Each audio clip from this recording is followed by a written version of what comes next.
Le village en 8e position se trouve à l'extrême sud de l'Alsace, à 1 heure de Mulhouse.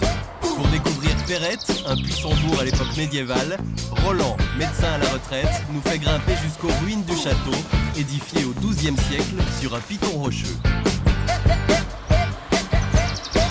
Voilà, nous sommes sur le point culminant du château de Ferrette, au-dessus du donjon.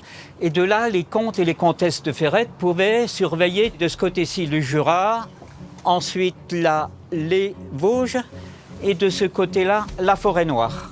Point stratégique aux confins de la France, de la Suisse et de l'Allemagne, le village s'est développé sous le château. Les foies d'Alsaciens, ici il faut des jambes, car ça monte ou ça descend. Si on trouve quelques colombages comme partout en Alsace, c'est le style rhénan de la région de Bâle en Suisse qui domine. Exemple, à l'hôtel de ville, le plus ancien bâtiment du village, qui affiche une drôle d'enfilade de fenêtres.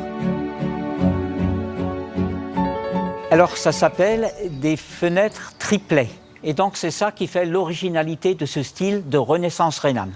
Nous sommes français de cœur, mais nous subissons un petit peu l'influence de nos voisins helvètes.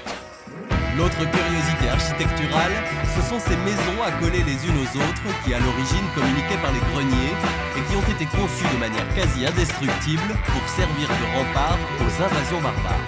Chantal, bonjour. Exemple, à l'ancien tribunal seigneurial, aujourd'hui habité par Chantal. Alors ici on est dans le salon.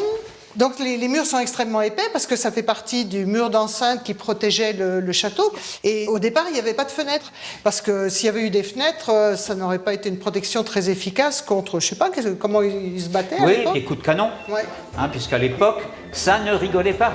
Lors de la guerre de 30 ans, 1618-1648, quand les Suédois assiégeaient la ville, voilà, il fallait être quand même bien protégé.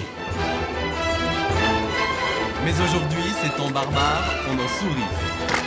Et les habitants de Ferrette organisent même l'été les plus grandes fêtes médiévales de la région où chacun peut venir les défier.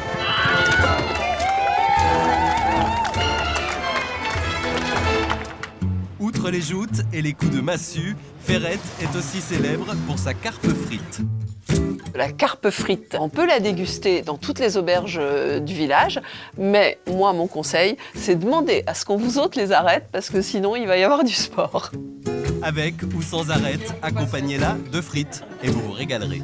C'est savoureux, c'est croustillant, et en plus, on peut la manger avec les mains. Partons maintenant en file indienne à la découverte du sentier et de la grotte des nains. L'une des nombreuses balades proposées par le guide Vianney sur cette terre pleine de contes et légendes.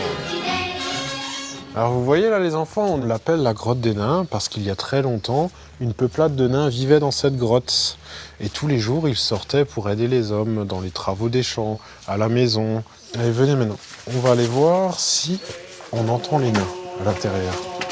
Eh oh les nains! Eh oh, on rentre du boulot. Et si vous non plus, vous ne trouvez pas les nains, c'est qu'ils sont encore au boulot, quelque part à Ferrette, sûrement. Eh oh, on rentre du boulot.